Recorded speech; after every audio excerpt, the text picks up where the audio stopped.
Olá, amados, tudo bem? O assunto que eu quero tratar hoje neste vídeo é muito importante, pois fala de um tema angustiante que clama por nossa atenção: a perseguição aos cristãos no mundo e hoje em especial na Índia. Diante da diversidade cultural e religiosa desse país, lamentavelmente muitas pessoas que confessam a Cristo estão enfrentando uma realidade dolorosa e preocupante. A Índia é um caldeirão de crenças. O hinduísmo orienta seus fiéis a adorarem milhares de deuses. São ao todo 330 milhões de deuses. É isso mesmo que você ouviu, 330 milhões de deuses. Lá as pessoas tratam ratos como um deus. A vaca, o elefante e todo tipo de répteis são tratados como verdadeiras divindades. E aqui vale citar o primeiro mandamento da Bíblia. Abra sua Bíblia em Êxodo 20, vamos ler o primeiro mandamento, verso 2. Eu sou o Senhor teu Deus, que te tirei da terra do Egito, da casa da servidão. Não terás outros deuses diante de mim. Não farás para ti imagem de escultura, nem semelhança alguma do que há em cima dos céus, nem embaixo da terra, nem nas águas debaixo da terra. Não as adorarás. Você sabe o que é adorar? A palavra adorar vem da palavra curvar-se. Toda vez que você se curva diante de uma imagem de escultura, você está adorando a imagem. A Bíblia está dizendo. Continuando, nem lhes prestará culto. Você já viu na televisão essas procissões, onde as pessoas colocam uma imagem e saem seguindo ela até a igreja? Isso é uma forma de prestar culto à imagem. Deus está dizendo, não faça isso, porque eu sou o Senhor, o teu Deus, Deus zeloso, que visito a iniquidade dos pais nos filhos até a terceira e quarta geração daqueles que fazem isso. Isso quer dizer que essas práticas vai trazer maldição para os seus filhos. Seus filhos serão perseguidos, as coisas não vão dar certo para eles. Por quê? Porque a pessoa fez ou porque a pessoa tem imagens em casa. Porque os seus pais, os seus avós ou seus bisavós, em algum momento, ou ela fez uma imagem, ou porque ela tem uma imagem, ou porque ela se prostra diante dessas imagens, prestando culto a elas. As coisas estão difíceis para você hoje? Pergunte a seus pais se eles tinham imagens em casa. Pergunte a seus avós se os seus bisavós tinham imagem em casa. Talvez esteja aí a resposta que você tanto busca porque de tantos problemas familiares. E se a causa for essa, peça perdão por eles, pela ignorância deles, que não leram a Bíblia. A Bíblia diz que Deus visitará a iniquidade dos pais nos filhos. Talvez você pode estar fazendo isso agora, né? Às vezes você tem imagens em casa. Com você, meu amigo, não vai acontecer nada. Mas com seus filhos, seus netos e bisnetos, sim. Esses que ainda nem nasceram, terão que arcar com as consequências dos seus pecados. É sério ou não é? Não sou eu que está dizendo, está na Bíblia isso. Agora, olha o detalhe, verso 6. E faço misericórdia até 1000 gerações daqueles que me amam e guardam os meus mandamentos. O amor é infinitamente mais forte do que a maldição, mas tem uma condição. Você precisa cumprir esse mandamento. Agora preste atenção, no Brasil nós temos esse problema, pois as pessoas leem a Bíblia e o texto diz: meu povo sofre e morre porque lhes falta conhecimento. Agora, na Índia, esse problema é multiplicado por 330 milhões de deuses. A pluralidade religiosa é uma das marcas mais significativas desse país, o que torna ainda mais triste e intrigante o fato de que as pessoas não podem exercer a fé cristã livremente. Dados revelam que mais de 80% da população de 1,5 bilhão de habitantes segue o hinduísmo, enquanto o cristianismo representa apenas 2,8% da população. E mesmo sendo minúscula, a minoria cristã tem sido alvo de discriminação e muita violência no país. Agora, antes de te mostrar algumas imagens, eu preciso levantar alguns fatos que poucas pessoas pensam ou têm coragem de dizer, principalmente na internet. Vamos lá. Na internet, muitas pessoas enchem o peito para defender a liberdade individual, o respeito e o amor ao próximo. E este é um preceito seguido por quase todas as religiões. Agora, me responde você, se este é um princípio fundamental da paz, ou seja, o respeito às demais pessoas e suas crenças, por que só os cristãos são tão humilhados e perseguidos no mundo todo? Você já se perguntou isso? Mais de 360 milhões de cristãos sofreram algum tipo de perseguição religiosa em 2022.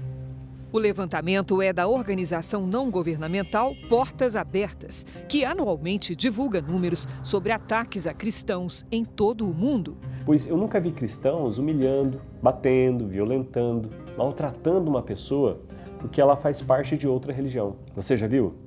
Você já viu cristãos amarrando pessoas e maltratando elas por causa da sua fé? Você já viu um cristão forçar a outra pessoa a ser cristã, perseguir, queimar suas casas, tirar seu emprego, seu sustento, simplesmente porque a pessoa não confessa a mesma fé que você? Agora, os que se dizem tolerantes perseguem, fecham canais no YouTube, mandam as pessoas embora de seus empregos, cortam benefícios sociais, discriminam, excluem do convívio social. Isso sem contar a violência que os cristãos sofrem por acreditar na Bíblia. No total, mais de 4.500 cristãos foram presos e pelo menos 5.600 morreram simplesmente pelo fato de serem cristãos.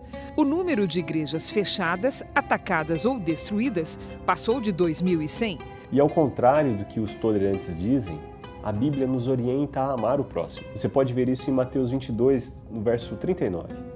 E uma das formas de amor é respeitando a opinião dos outros. E como algumas pessoas não conseguem acusar um cristão de intolerância religiosa, afinal ele não força ninguém a ser cristão, então as pessoas tentam criminalizar a opinião dos cristãos, o que é um absurdo e uma agressão à inteligência de qualquer pessoa.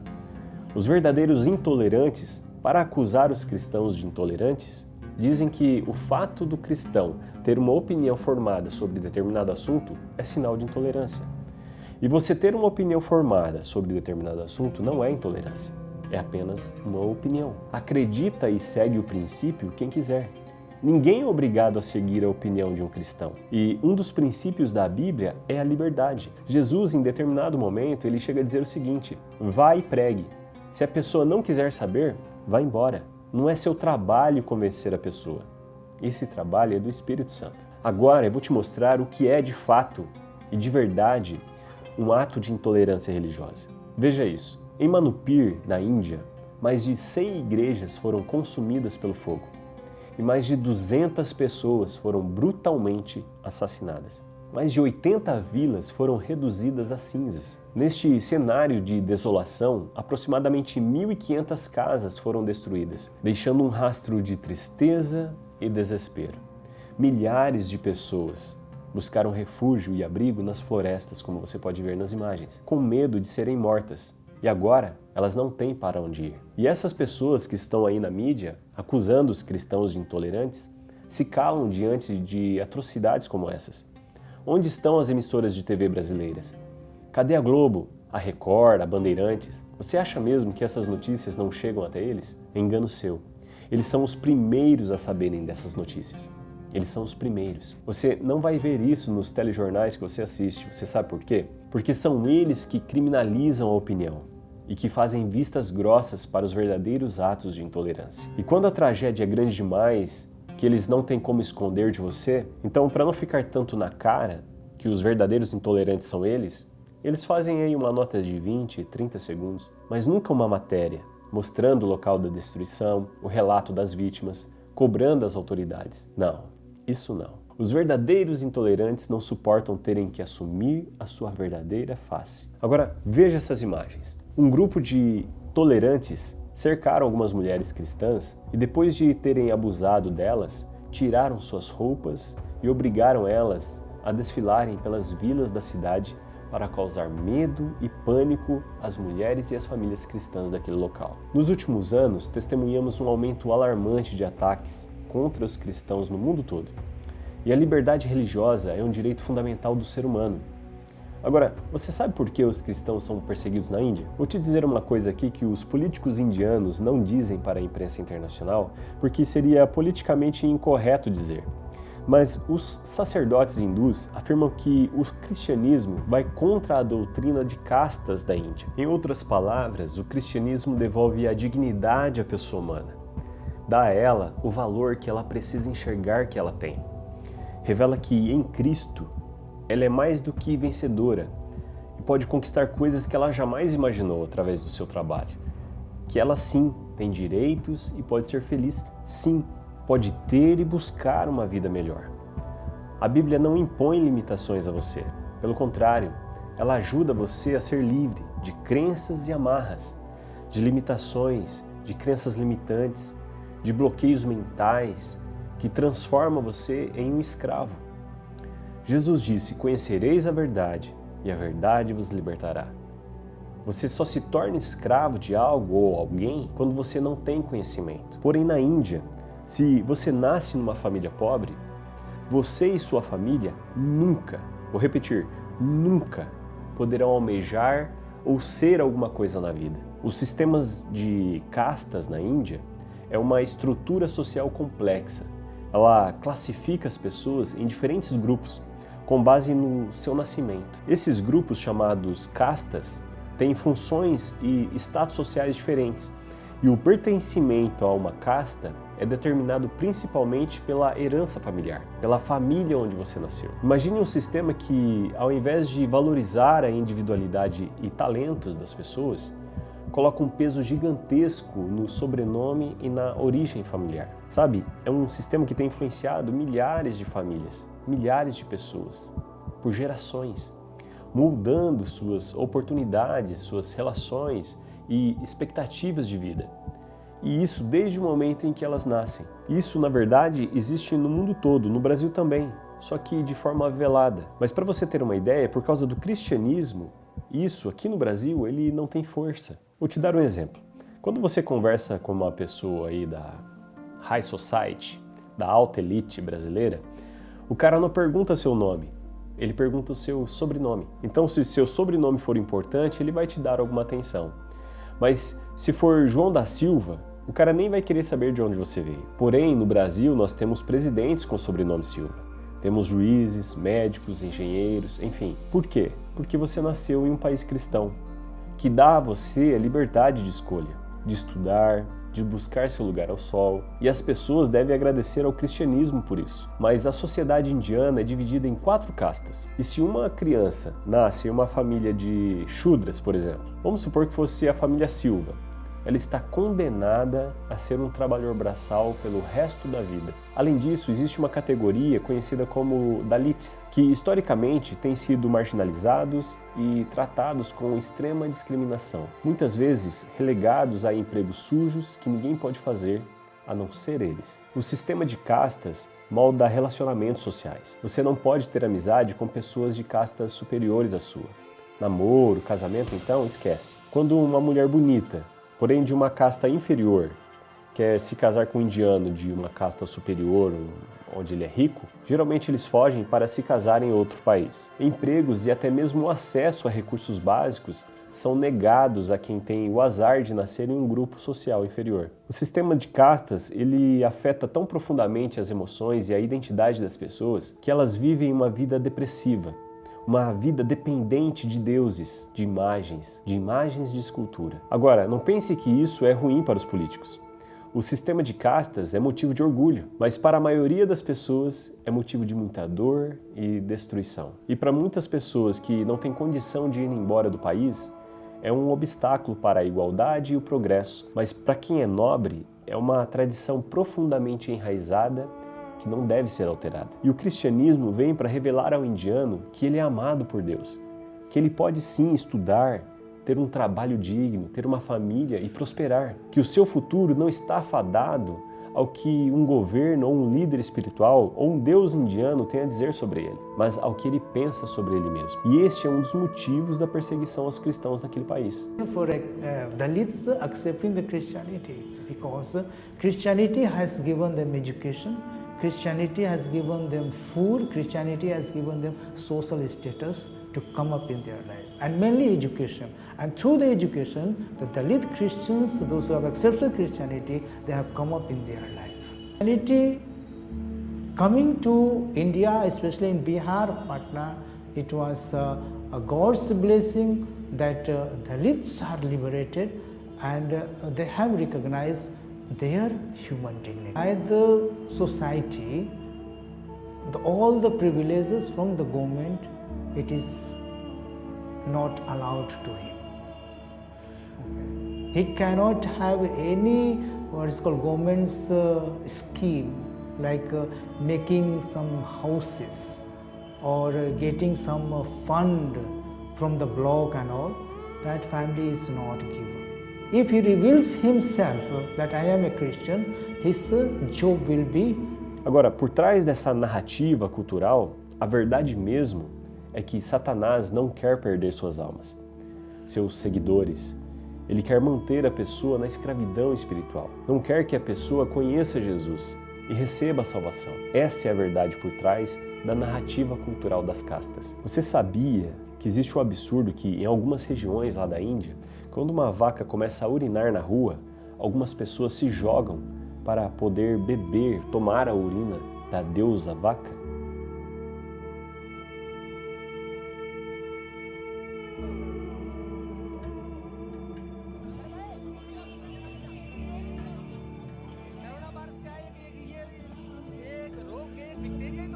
Sim, este é o nível da escravidão espiritual que Satanás faz as pessoas fazerem por conta da sua adoração a ídolos. Aqui no Brasil as pessoas chamam isso de banho dourado, né? Onde uma pessoa urina na outra. E você sabe por que Satanás faz isso com as pessoas? Para dizer para Deus o seguinte: desista deles, eles não te amam. Amam mais a criatura do que o Deus que os criou. Eles amam mais os prazeres da carne, ou fazer coisas que nem dão prazer, mas coisas nojentas. Satanás vai na presença de Deus. Satanás está constantemente acusando o ser humano, falando: eles não valem a pena. Deixe-os, largue-os. E o cristianismo, meu querido, ajuda as pessoas a se livrarem dessas amarras, dessas mentiras. No caso da Índia, dessas propagandas feitas por profetas de Satanás, que está por trás das mais variadas religiões do mundo. Agora, apesar das dificuldades, muitos cristãos indianos têm se unido em busca da liberdade religiosa. As pessoas saem às ruas buscando justiça, igualdade, respeito a todas as crenças. E nós, como cristãos, que olhamos para tudo isso, nosso trabalho é orar por nossos irmãos perseguidos na Índia e em qualquer outro país. E aqui vai um apelo a você que não é cristão. Como seres humanos, temos a responsabilidade de amar uns aos outros, independente das nossas crenças. Devemos construir pontes e não muros. Só assim construiremos uma sociedade mais tolerante. E opinião, ter uma opinião, meu amigo, não é crime, é só uma opinião. Segue e acredita quem quer. Ninguém é obrigado. Aliás, o trabalho do cristão não é convencer ninguém. Esse trabalho é do Espírito Santo. Cabe a nós apenas pregar. Se você aceita ou não, isso é um direito seu. Como é meu direito também expressar minha opinião. E os verdadeiros intolerantes, como não tem como acusar os cristãos de intolerância, começam a gritar pelos quatro cantos que a opinião deles é discurso de ódio. Discurso de ódio é quando, de forma deliberada, você incita outras pessoas a fazerem o mal para outras pessoas, sem motivo algum. Isso é discurso de ódio. Hitler fazia muito isso. O cristão, meu amigo, prega o amor, o respeito e principalmente a liberdade, a se libertar do pecado, que leva a pessoa à autodestruição. Enquanto os verdadeiros intolerantes estão por aí, disseminando ódio contra os cristãos, nós precisamos nos unir em oração, buscando conforto na fé e acreditando em dias melhores. À grande mídia eu deixo um recado. Não pense que um dia vocês não serão julgados por omissão de socorro, pois quando vocês viram as costas para um problema como esse, é no mínimo desumano. Se você é um jornalista, um diretor de jornalismo e finge que não vê essas atrocidades, não denuncia, não defende os mais fracos, acredite, um dia você dará conta daquilo que você poderia ter feito e não fez. Deus vai cobrar você disso. A perseguição aos cristãos ou a qualquer outra pessoa, de qualquer outra religião, não deve ser ignorada. E é nossa responsabilidade espalhar e conscientizar as pessoas sobre esse tema. Eu quero pedir a você que deixe um comentário sobre esse assunto. Coloque a cidade de onde você está falando, de onde você está assistindo esse vídeo. Compartilhe para que mais pessoas conheçam essa realidade e se unam a nós em oração, em busca de um mundo onde a verdadeira tolerância e o respeito prevaleçam. Juntos podemos ser agentes de mudança. Aliás, esse vídeo foi produzido com o objetivo de informar e conscientizar as pessoas, respeitando a diversidade religiosa. A disseminação do ódio não faz parte da nossa mensagem. Eu sei que os cristãos unidos em um mesmo propósito podem fazer a diferença e promover a paz. E lembre-se, opinião não é sinônimo de intolerância, violência, discriminação, perseguição, enfim, não caia nessa armadilha promovida pela grande mídia. Que Deus te abençoe e até o próximo vídeo.